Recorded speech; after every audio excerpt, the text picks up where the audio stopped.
G'day, Kathy, from Stadium, Australia. That was very tense.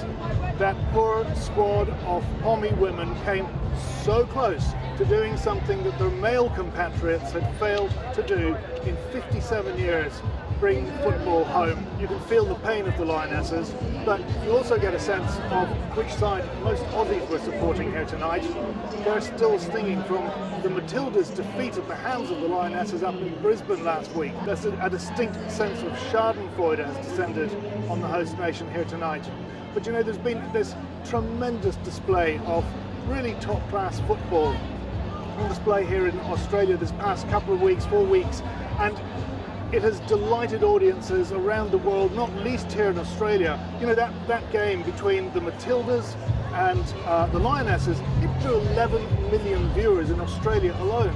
That's nearly 40% of the Australian population. I was in a park just the other day when some boys were playing a training game, and those boys, they were dashing around the field. One of them came up, turned around, and I saw the name on the back of his shirt, and it was Sam Kerr. Now, she is the Tilly's captain, and that said it all. Even 12-year-old boys are happy to play like girls these days. Now, it might be small comfort to the English squad tonight, but they have been at the vanguard of a revolution which has turned this tournament into the most watched female sporting event of all time. Jonathan Miller there. Well, earlier I spoke to Leanne Sanderson, who played for England in 2 Women's World Cups and was commentating on today's match. I began by asking her what she thinks went wrong today.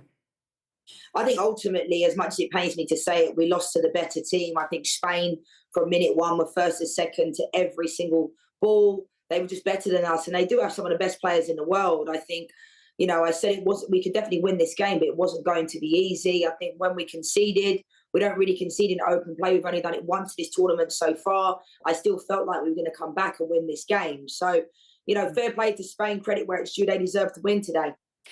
Is there a sense, dare I say it, that England, the team, might have been a little bit overhyped? No, I don't think overhyped at all. I mean, they won the Euros last summer, and the Lionesses have really put this team on the map. You know, they've got to 2 finals without really being the favourites at all. We're not ranked #1 in the world. You know, the USA are, and they're #1 for a reason. 2 back-to-back World Cup wins, and that's not an easy thing to do. So I think Serena Wiegmann and the players have done an amazing job galvanising this whole nation, the country, not just on the back pages of the newspapers, on the front pages. This one will hurt for not just a day, weeks, probably months, and maybe years. These are the types of things that do hurt, but I have no doubt that they'll bounce back from this. So they've already made history, the Lionesses. Historic journey, obviously, of course, for the Spanish team too. Do you think it's a bit awkward, you know, the players that boycotted the team because of the toxic culture allegations? Is it awkward for them now, this win?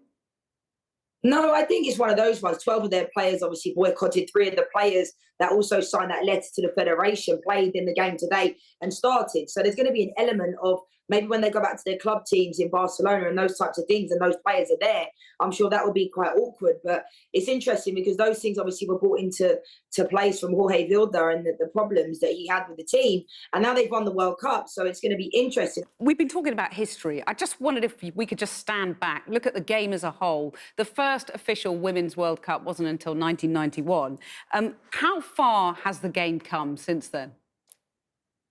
Oh, it's incredibly. I mean, I only retired 3 years ago, and the game has just grown and gone from strength to strength in the last year and a half. The fact that all of the games are on television of the World Cup, people can make their own judgments up about players, individuals, and teams. And I think now, even those people that were sceptical of the women's game have bought into it. At the end of the day, it's football. Football is football, male or female, it doesn't matter. Nevertheless, the inequalities still persist, don't they? I mean, whether it's how the team's treated, you know, the King, Prince William, the Prime Minister, they didn't turn up to the final. Then, of course, there's the inequalities over pay. Do you see all of that changing rapidly now?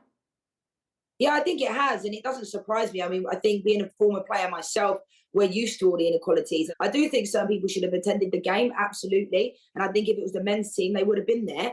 But it is what it is. We don't need the men to get to where we need to get to. We just need to be the Lionesses. And even Gareth Southgate kind of said it in jest. You know, you've done something we haven't been able to do, and that's win a major trophy. What does the future hold then for the Lionesses, do you think? Well, obviously, we've got a European Championship, in a couple of years. We've got the World Cup. We've got other things. We've got the Nations League that will be starting within the next couple of months. And this one will hurt. But these things happen. The Lioness has done an amazing job. Everybody's bought into this team. Even though sceptical of the women's game, they've had to get on board. And these Lionesses will always have a legacy. And they'll bounce back from this, I have no doubt. And hopefully, Serena Wiegman will still be there.